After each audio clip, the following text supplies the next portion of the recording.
22 morts, 65 blessés côté FARDC, 230 rebelles tués, 65 armes individuelles, 30 vélos et 20 motos récupérées par les forces armées de la République démocratique du Congo. Tel est le bilan de l'opération Soukoula menée par les FARDC contre les ADF Nalu. Le quartier général de l'ADF Nalu à Nadouï a été complètement détruit par les FARDC.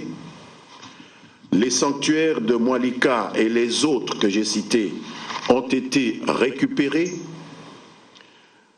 2 centres d'instruction de l'ADF à Mukakati et Totolito ont été démantelés, de même qu'un centre de santé où l'ennemi soignait ses blessés à Mamoudioma. Une victoire des FARDC qui se manifeste par les contours de l'axe routier Mbao-Kamango. Les troupes des forces armées de la République démocratique du Congo, parties respectivement de Mbao, qui est pas très loin de Beni, et de Kamango, 65 km plus loin, à proximité de la frontière avec l'Ouganda, les 2 éléments de la force FARDC ont fait jonction hier dans l'après-midi sur le pont de la rivière Semliki. Ce qui veut dire qu'elles ont marqué la fin du contrôle de cet axe routier important par les forces négatives qui l'occupaient depuis plus d'une dizaine d'années.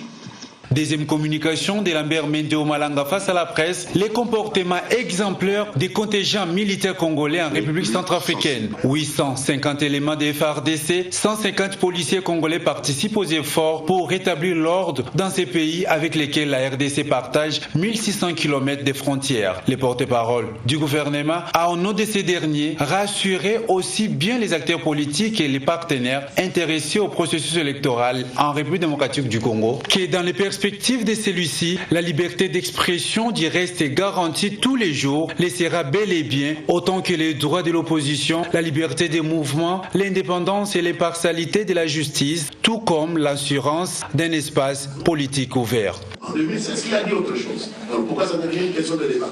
Sincèrement.